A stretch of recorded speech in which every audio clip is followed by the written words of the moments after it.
Guys, ngayon guys ay nagluluto kami ng kamuti.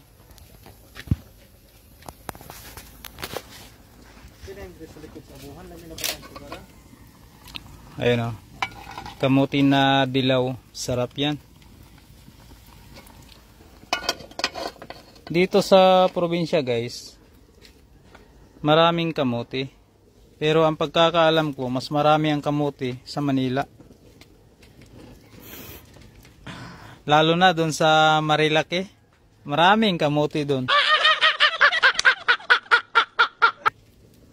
Kaso ang pinagkakaiba lang, ang kamuti dito kinakain, ang kamuti doon sumisimplang.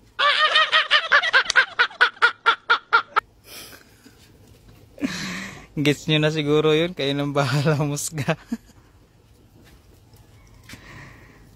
So, luto na ang aming kamuti. So ayan, kumuha na ako. Tapos meron tayong kape. Ayos.